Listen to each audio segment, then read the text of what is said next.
G'day everyone, it's Aussie Dollar Man here with a quick outlook for you for the Australian dollar for the week beginning Monday, the 13th of January 2025. Before I do so, a quick disclaimer, following video is educational in nature and shouldn't be taken as a recommendation or trading or investing advice or any kind of advice at all. The presenter has not and will not receive any remuneration for the video and accepts no liability for any losses as a result of trades taken based on the dates or concepts presented in the video. Now, looking at the charts, I've got a monthly chart on the left there. You can see that's been down, down, down since the September high last year. The weekly chart showing a very similar downtrend. That's the one in the middle. And on the right-hand side, the daily chart, that's been down as well. Last week was a pretty strong down week as well. Now, if you have trouble reading charts like this, you do need to have some kind of training or some kind of study in those. There's a million courses out there that you can go and have a look at. For what it's worth, I learned how to do this from a company called Safety in the Market. You can go to their website, safetyinthemarket.com.au. I don't receive anything for recommending that, except for the good karma of knowing that I've helped somebody who did want to learn that stuff.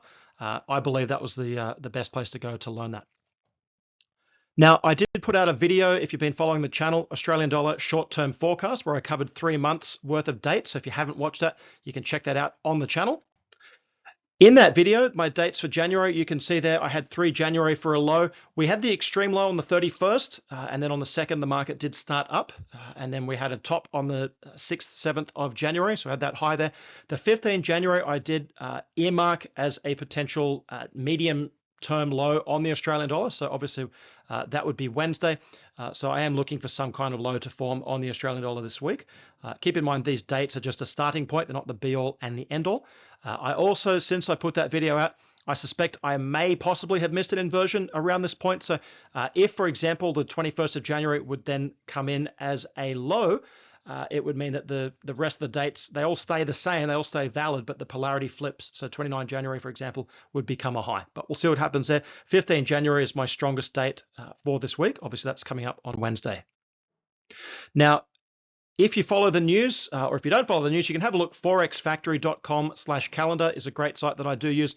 I don't trade based on the news, but I like to have a little bit of a look at what's out there or what's happening in the week that may be the point that helps me pinpoint where a top or bottom forms in the market. Obviously, there's other stuff that I use there, but on Wednesday, Sydney time, the 15th of January, 12:30 a.m., the US has PPI figures coming in.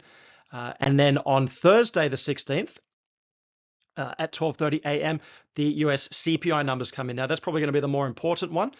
Keep in mind, the 16th of January, 12:30 a.m. Sydney time, that'll all count as the 15th of January. It's a 24-hour Forex bar.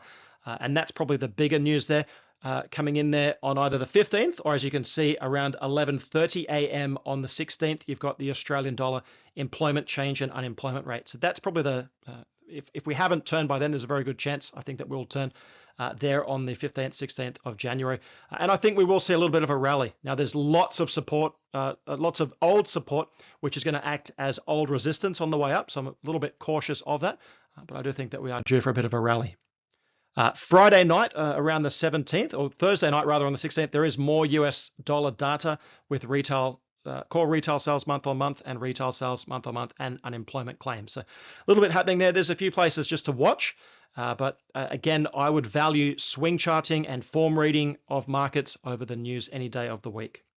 That's all for the update. Wishing you all the best of luck if you are an Aussie dollar trader. Until next week, all the best and bye for now.